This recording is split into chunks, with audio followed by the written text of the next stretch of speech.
Oh, did you know back in 2017, Fortnite was originally going to be a PvE game and had absolutely nothing to do with Battle Royale?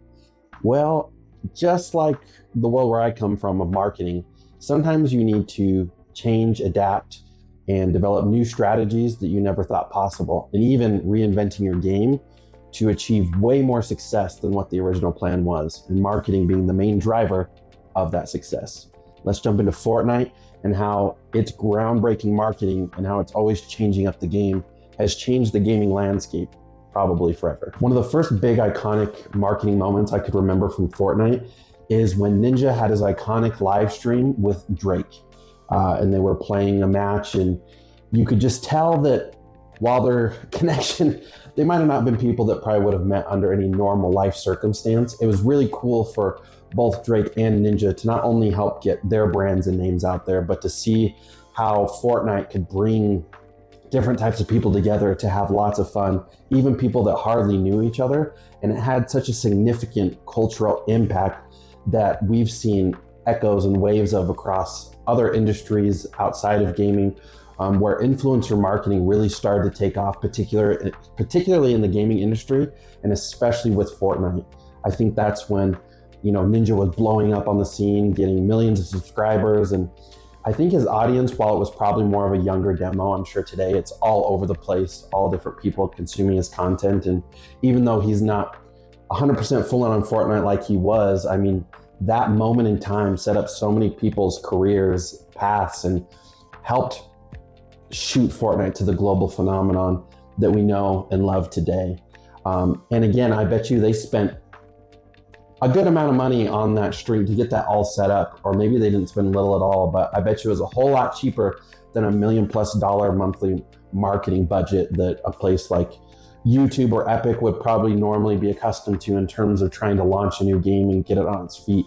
And so I think it really opened up the door to also realizing that we can think outside the box instead of just having a big budget that works a lot of the time if it has a good strategy behind it, but also reaching out to brands reaching out to people that connect with these brands through these authentic, real people that they can relate to with more, who are around a similar age and demographic. And that was just, I think, one of the big key moments that Fortnite created, but needed to really, again, take it to where it's at today. And to take it a step further, I think Fortnite was really the first game to really make global success out of their live events. Not just building up hype for those events, but again, getting big celebrities and big names like Travis Scott, for instance, is probably one of the most iconic Fortnite live events to date, and really set the tone when you had over 12 million concurrent viewers and players all bombarding the Epic servers just so they could experience this event live with other people.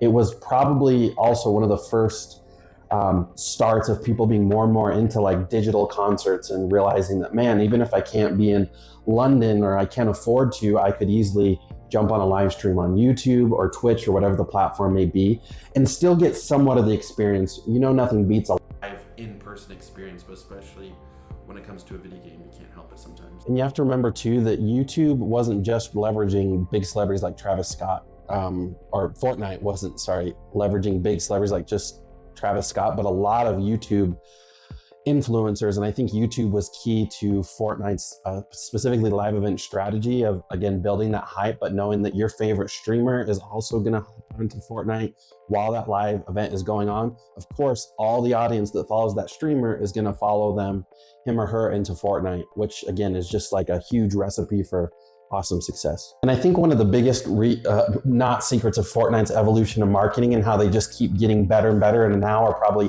the best at this one particular thing, is crossover and IP collaboration. Talking about Disney, Star Wars, Marvel. They've got all the big brands kind of under their belt, and there's still more coming. Seems like almost sometimes every other shop update, there's some new collaboration. Just this year alone, we saw a big more anime emphasis and animation emphasis in terms of more Invincible skins, a Cowboy Bebop crossover, which I never thought would happen, because in my mind too, I feel like Cowboy Bebop is as popular as it was at its heyday. I feel like in modern times, it's still kind of got its own little cult following. Like, I don't hear a lot of discussions, even in my own age group, about Cowboy Bebop, but it's awesome. And they had Ike and Spike and all the gang, and it was really cool to see that Fortnite's gotten to the point where they probably just have hundreds of people where their main job is just hunting down new IPs and collaborations and just trying to get anything and everything under the sun in this game. So that anything, one of the funniest things, I was talking to my friend, I was like sending him a text too. He hates Fortnite, and I've been trying to get him to play with me, and they've had almost every collaboration that would get him or someone like him to play, or even someone like me, but it worked on me a long time ago.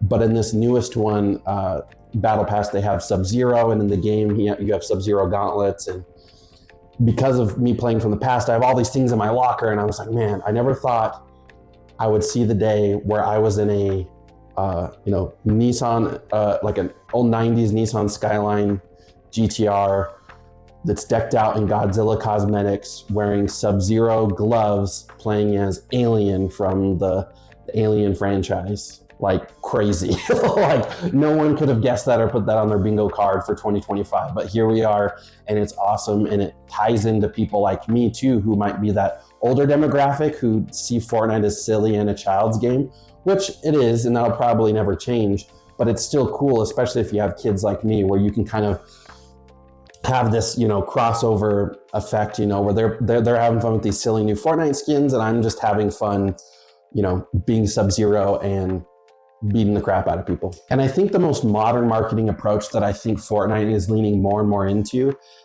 dating back to when they started doing those Mr. Beast collabs too, and those challenges, is leaning more on kind of the user-generated content. I'm sure they're spending tons of marketing dollars and everything because they got the money to spend, but I see them leaning more and more into the influencer and more kind of authentic aspect, again, trying to bring in more and more broader audiences. And the way you do that is by partnering with people that already have the audiences garnered that you're trying to go after. And Fortnite's no exception of trying to do that. I mean, we saw with Mr. Beast's Extreme Survival Challenge and $1 million prize pool, how that took off and how amazing that is. And it's not just a game anymore. Now it can be like a life-changing event that if you put enough time and effort into a user-created game, anything's kind of possible. And now Fortnite, I think Fortnite creator-made islands are becoming more and more popular. I don't know what the percentage balances out to in terms of Battle Royale and their traditional modes. But one thing I've noticed is Fortnite tries to introduce new epic game modes, and they usually fall fat pretty quick, like I've seen with, is it Ballista or Ballistic? They brought back kind of the, Robin trains, and I forget the name of it. I only played it once, and I was like, this isn't for me, to kind of go along with the theme of the new season and Battle Pass.